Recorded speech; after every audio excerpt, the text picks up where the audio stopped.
Alors, on va commencer, Bedrat Hashem, maintenant, cette fameuse porte, qui est la porte 23. C'était assez difficile de réfléchir comment est-ce qu'on allait étudier cette porte, parce que d'abord c'est une porte extraordinaire, évidemment, mais c'est une porte qui est très très très longue. Pourquoi? Parce qu'elle est divisée en 22 chapitres, et elle correspond à 22 lettres de l'alphabet. En gros, c'est un dictionnaire. C'est le dictionnaire de l'équivalence qu'il y a entre les mots et les notions kabbalistiques. Alors évidemment, pour bien comprendre cette porte-là, il faut avoir fait la porte qu'on vient de terminer, qui est la porte 22. Pour comprendre, c'est quoi cette notion qu'il y a c'est quoi la relation qu'il y a entre le langage et les sphirotes. Ou plutôt le langage, et comment est-ce que le langage va exprimer, non pas les sphirotes, mais toutes les particularités, ce que le Ramak il appelle les béchinotes, toutes les particularités, toutes les dispositions, toutes les conjonctions, et qui forment le langage. Alors, je vais d'abord vous expliquer la méthode d'étude de cette porte, parce que ça va être très très long, Bedrat Hashem. C'est que on va lire ce dictionnaire et le commenter. Donc c'est par ordre alphabétique, et vous trouverez normalement dans la description des vidéos les mots qui correspondent, de façon à ce que les recherches soient plus faciles à être faites après. Donc il faut évidemment, maintenant qu'on est dans cette porte-là 23, il faut avoir des notions évidemment de sphirotes qu'on a vues depuis les 22 chapitres avant, il faut avoir des notions de grammaire précise, des notions de vocabulaire, parce que maintenant on va rentrer vraiment dans l'intérieur du texte biblique et du texte kabbalistique. Mais d'abord, avant de commencer, commençons par l'introduction. Et on va écouter, lire cette introduction, et où le Ramak va nous expliquer pourquoi est-ce qu'il a eu le besoin de faire cette porte-là. Anirse beshar haze ulevaher kol hakinuyim asher nimsa biuram bazohar.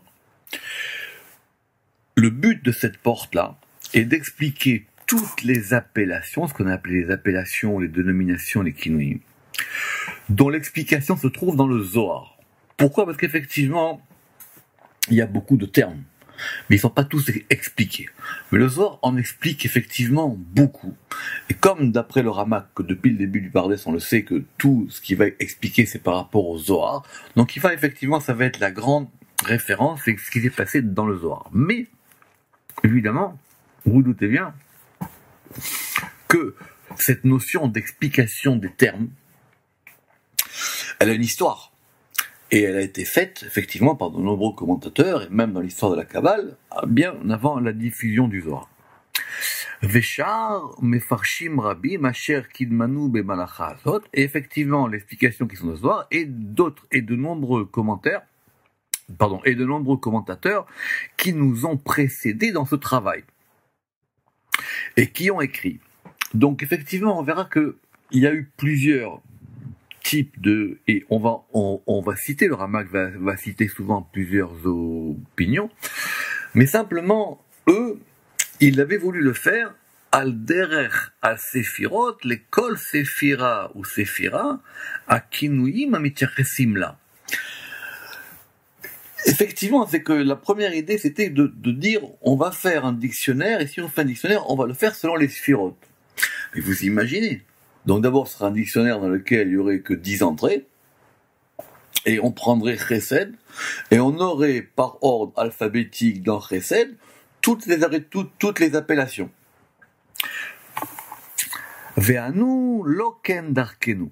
Et il dit, nous, ce n'est pas notre voie. Et pourquoi? Mipne shelifamim ikre la me'ayen bebakasha bevaksho.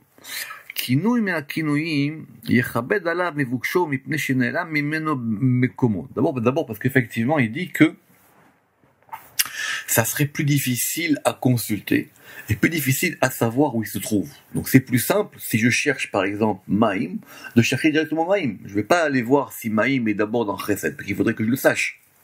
Bon, on aurait pu penser qu'il y a un dictionnaire à plusieurs entrées, mais il a dit c'est plus simple de commencer par le Kinou lui-même, et après on verra. Mais la véritable raison n'est pas celle-là.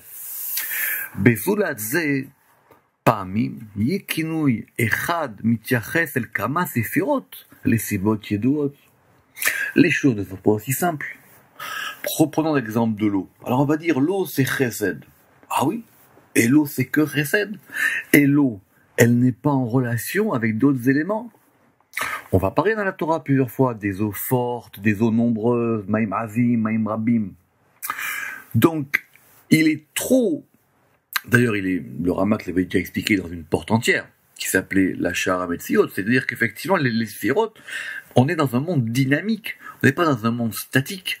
Donc si maintenant on fige les choses par rapport aux sphirotes, c'est qu'on n'a rien compris.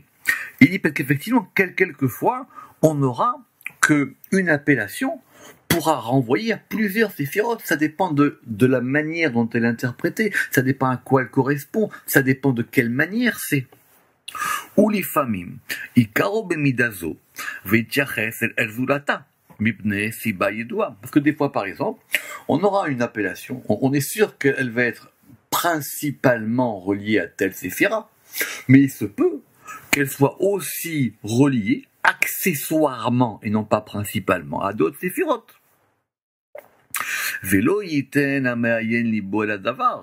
Mais, et du coup, la personne qui va étudier ça, elle n'aura pas accès à cette richesse d'informations. La reine. C'est pourquoi. Raïnu l'irtov akinuim be'erkam. Les fils seder haotiot. C'est pour ça que nous avons veillé à écrire ces appellations selon leur ordre alphabétique. Et donc on part des appellations. Ou bon evaer kol inyan ou sphira. Et maintenant, par appellation, on verra effectivement à quoi ça correspond.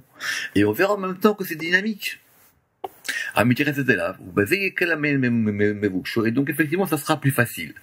Mais ce qu'on va voir, c'est que d'abord les choses ne sont jamais fixées. On a vu ça par exemple dans les couleurs. On ne peut pas dire telle séphira liée à telle couleur. Oui, de façon générale. Mais après les couleurs, elles ont des nuances. D'ailleurs, les couleurs sont des nuances d'après la Kabbale. Mais ces nuances-là vont effectivement dépendre de la manière dont la séphira réagit. Et puis, dernier élément que le Ramak vient de dire, c'est que on va avoir plusieurs avis. Alors, il y a l'avis du Zohar en général, mais même dans le Zohar, des fois, effectivement, c'est plus compliqué. Et même dans le Zohar, c'est plus compliqué. D'abord, pour une raison simple, c'est que d'abord, le Zohar lui-même ne dit pas que telle notion correspond à telle séphira en la dénommant. Ça sera dans des... Alors ça c'est plus complexe, ça va dépendre des versions du Zohar. Mais en fin de compte, les versions du Zohar où on indiquera que telle notion est liée à telle séphira sont des versions plus tardives. Dans le texte du Zohar, par exemple celui que le Ramak a, le Zohar il dit pas vraiment. Donc effectivement, même du Zohar, c'est pas aussi simple. Le Zohar dira, ça renvoie à ça. Très bien. Mais ça correspond à quoi? C'est ça qu'il va voir ça maintenant. Donc c'est le grand travail qu'on va faire maintenant et qu'on va essayer de commencer Bedrat Hashem. Évidemment, donc on va commencer avec la première lettre qui est le Aleph et avec le premier mot qui est le mot de Av. Av, donc ça désigne le père. Mais en hébreu, comme d'ailleurs en français, le père ça a un sens propre et un sens figuré. Au sens propre, c'est-à-dire le père des enfants, c'est-à-dire le lien filial, à savoir que le père est le papa. Mais il y a aussi le père, comme on va penser que par exemple le père, comme par exemple on va dire le père des nations. C'est-à-dire qu'il n'est pas vraiment leur père au sens biologique, mais c'est lui qui est au-dessus des nations. Alors Av. Yesh Pirshu, donc première appellation, Av. Certains, Yesh Pirshu Baketer, certains ont attribué Av à Keter. Parce que Keter est nommé Av à Rachamim, parce qu'on a nommé le père des miséricordes. Alors effectivement, comme dans tous les dictionnaires, c'est croisé. Donc effectivement, celui qui veut étudier, il faut qu'il soit capable d'avoir le livre et effectivement de voir et de voir plusieurs entrées les unes après les autres. Mais Av Rachamim, ça désigne le père des miséricordes. Vechen mimeno Shoev Tiferet Arachamim. Alors quand on a par exemple le Père des miséricordes, on a deux termes. On a le Père, et il est le Père des miséricordes. Les miséricordes, c'est clair que ça on sait que c'est lié à Tiferet. Donc quand on dit Av Arachamim, le Père des miséricordes, cette expression, elle apparaît par exemple dans la prière. Donc on veut dire c'est là d'où proviennent les miséricordes. Et c'est-à-dire parce que c'est de lui que Tiferet va puiser les miséricordes. Mais mais certains ont dit que cette notion de Av n'était pas liée à Keter, elle était liée à Chochma. Qui nikra ken mitam, qui ou Av, parce que quand ça va être lié à Chochma, ça sera plus clair que qui ou Av ou motse kolavayot al derer shepirashnu beshar akodem. Parce qu'on a vu que les choses, d'abord, elles commençaient à partir de Chochma. Et que c'était de Chochma que vont commencer à s'épancher les choses. Donc, soit on parle effectivement du Père, l'origine, et ça sera Keter, soit on parle du Père à partir du moment à partir duquel les choses vont commencer à se déployer, et ça sera Chochma. Veshem zemore aliyoto mashpia. Et donc, effectivement, ça indique le principe de... Ça indique un flux. Et de la même manière que c'est le flux du père vers les enfants. Et donc, effectivement, il dit qu'on pourrait presque dire que Av, c'est à la fois Keter et Chochma ensemble. Pourquoi? Parce que les lettres l'indiquent. Av, c'est écrit avec un Aleph et avec un Bet. Eh bien, le Aleph, il est lié à Keter, et le Bet, il est lié à Chochma. D'où est-ce qu'on sait que le Bet, il est lié à Chochma? De Bereshit. Bereshit, c'est Chochma. Le Bet de Bereshit, là-bas, il est Chochma, c'était expliqué déjà au début du Zohar. Et d'où on sait que le Aleph, il est Keter, c'est expliqué de nombreuses fois dans le Zohar, parce que ça correspond au degré de l'unité, ou au degré de Halouf, ou au degré de la dirigeance suprême des choses. והטעם שההוויות יושפעו מהחוכמה ממקור הנעלם בו שהוא הכתר כנודע. Et donc maintenant, pourquoi est-ce qu'on va dire que Av, il est à la fois Keter et Chochma? Parce qu'effectivement, Chochma, c'est le lieu où va se dissimuler Keter, ce qui dit ici, שההוויות יושפעו מהחוכמה ממקור הנעלם. Parce que la racine cachée des choses, elle est dans ce que Keter donne dans Chochma. Je relis.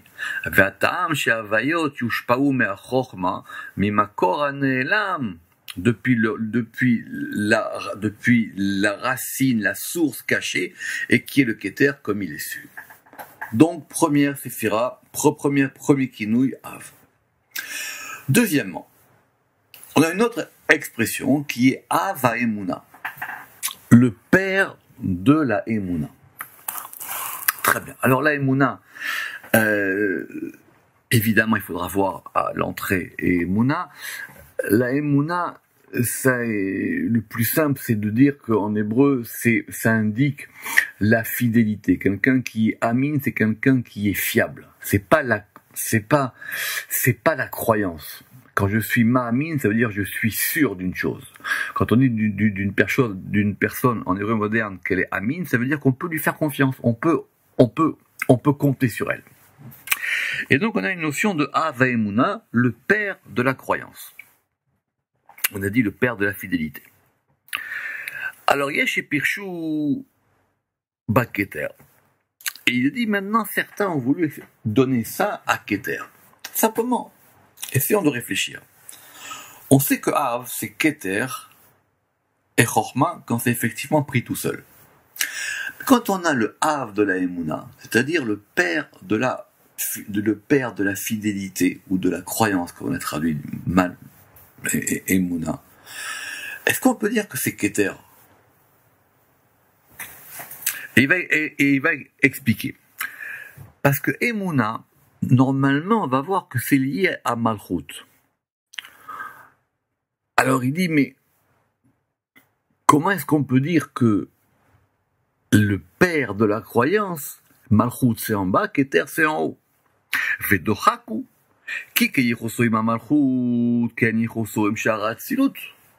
Parce qu'effectivement, de la même manière que Keter, il est le principe de toute chose, alors il peut être le principe de n'importe quelle séphira.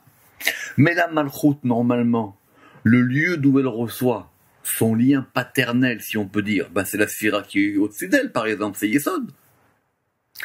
VF-char, et donc effectivement, c'est pas aussi simple que ça.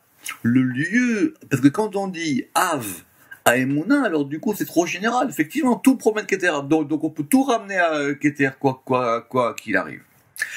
Alors il dit, peut-être, qu'il faut envisager que quand on parle de Av à Emouna, évidemment, vous avez compris que c'était une expression composée. On parle pas de la Emouna. On parle pas de Av, on parle de Av à Emouna, le père de la Emouna. Alors il dit, il dit peut-être qu'on pourrait dire ainsi, Kilifamim titale a Malchut ad a Keter, que quelquefois la Malchut, elle monte jusqu'à Keter. Comme on l'a vu par exemple, comme on l'a vu par exemple dans la porte des États, une porte très importante qu'on a vu plus haut. Alors maintenant, quand la Malchut, elle monte jusqu'à Keter, alors là, elle va puiser directement de Keter, parce qu'elle est directement en rapport avec Keter. Vesham yoneket mea Keter, ou mashpia la kol.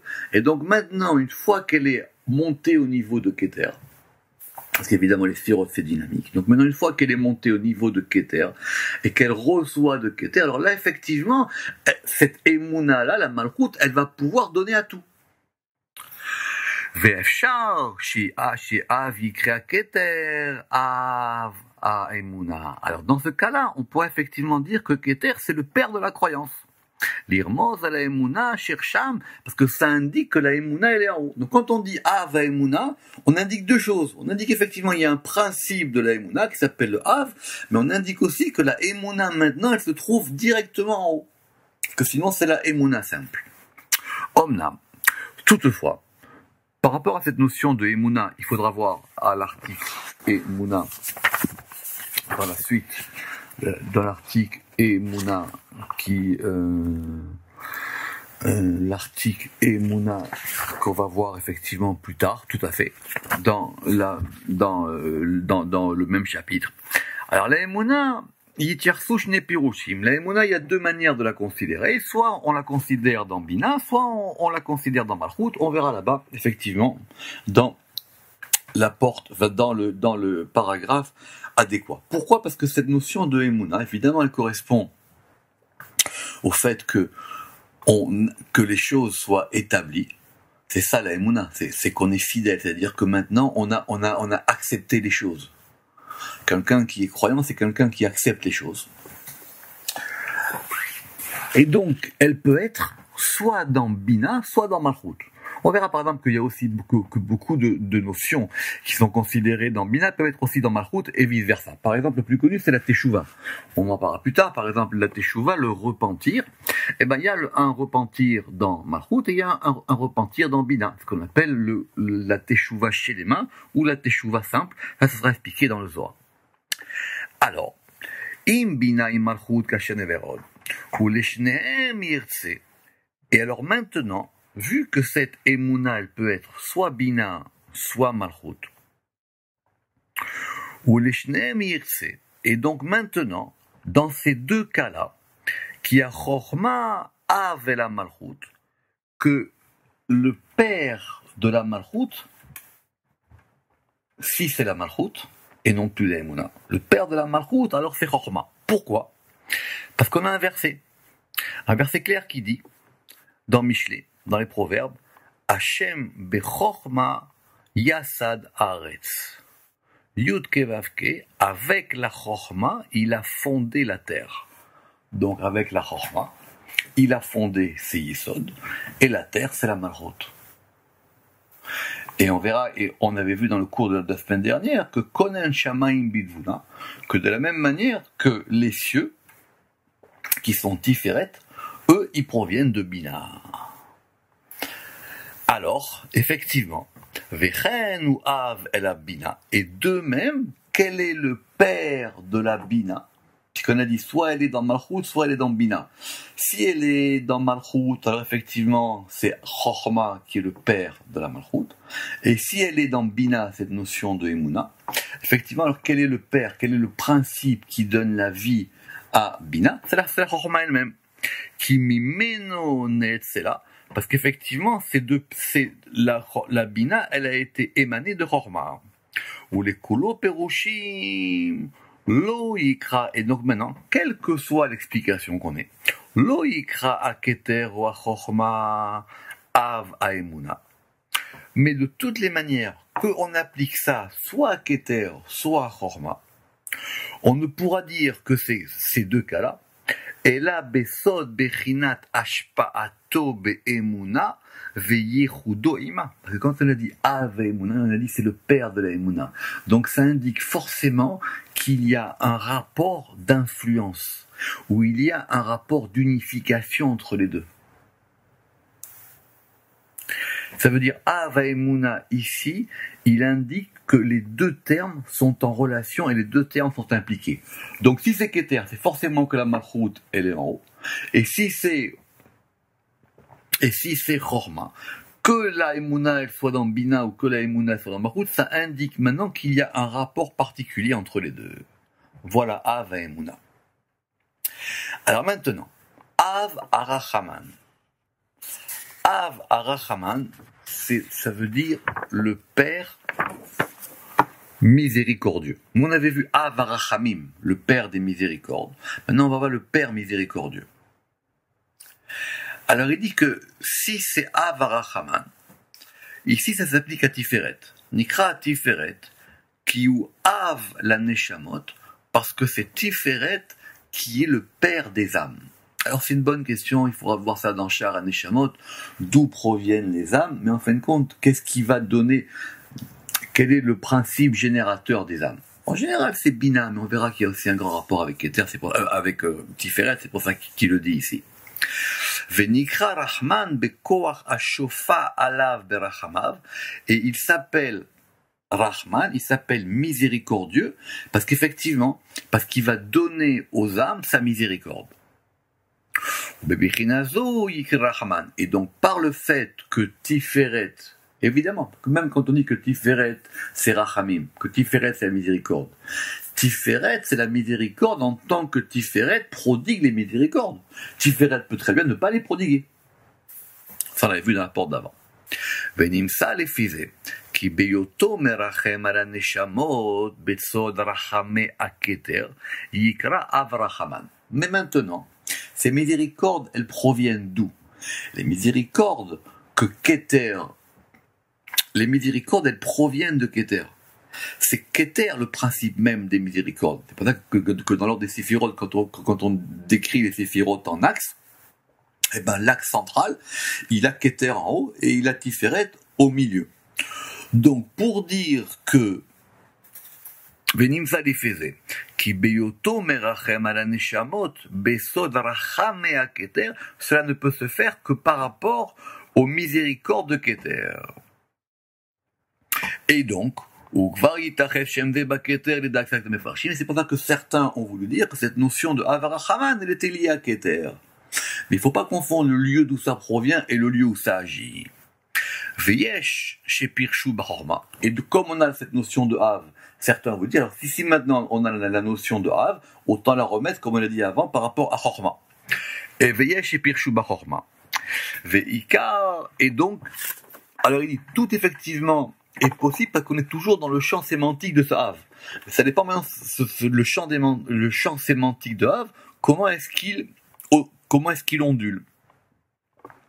Veu Rahman, Besod Rachamim, Gedolim et Aketer. Et donc, même si on dit que c'est Chorma, il est Chorma en tant que père, mais il est miséricordieux par le mystère des miséricordes, des grandes miséricordes qui proviennent de Keter.